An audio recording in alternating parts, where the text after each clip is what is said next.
संतरे बेचने वाली बूढ़ी अम्मा की कहानी, जिसके पास एक नौजवान लड़का हमेशा आता, हमेशा संतरे खरीदता और खरीदे हुए संतरों में से किसी एक को, उसकी एक फाक को चखते हुए कहता, अम्मा देखो ना, ये तो कम मीठा है।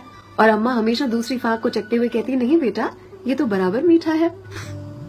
फिर भी ये लड़का बड़ी बेरुखी के साथ उसे खुले हुए संतरे को वहीं ठेले पर छोड़कर चलता बनता। अब इस नौजवान के साथ उसकी पत्नी भी हमेशा हुआ करती। एक दिन पत्नी ने पूछा, ये जो तुम हर बार अम्मा के ठेले पर पहुंचकर नौटंकी शुरू कर देते हो, ये संतरा तो कम मीठा है, ये संतरा तो कम मीठा है।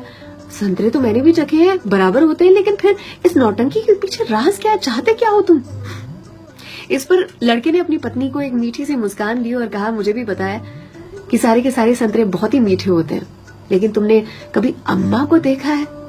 अम्मा इतनी गरीब है कि जो बेचती हैं उन्होंने कभी चखा भी नहीं होगा, इसीलिए तो एक खुला हुआ संतरा उनके ठेले पर छोड़कर आ जाता हूँ, मेरी ओर से उनके लिए।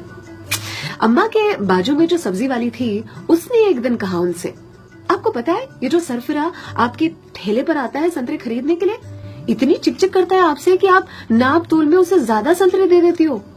इस पर अम्मा ने कहा कि वो कभी मुझसे संतरे की मिठास पर चिकचिक करता ही नहीं है, वो ये चिकचिक करता है मुझे संतरा खिलाने के लिए, एक छोड़कर जाता है।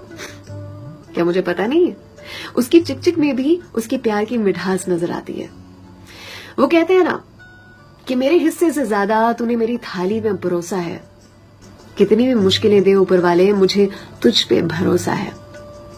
छीन कर खाने वाले का कभी पेट नहीं भरता और बांट कर खाने वाला कभी भूखा नहीं मरता। अगर कोई ऐसा दिखे, उसकी मदद जरूर से करे। इसी को तो कहते हैं जियो दिल से। सलाम, दुआ, वणकम, प्रणाम, सत श्री अकाल। केम छो सारू छे? अहमदाबाद आखुई मारू छे। अर्चना की ओर से।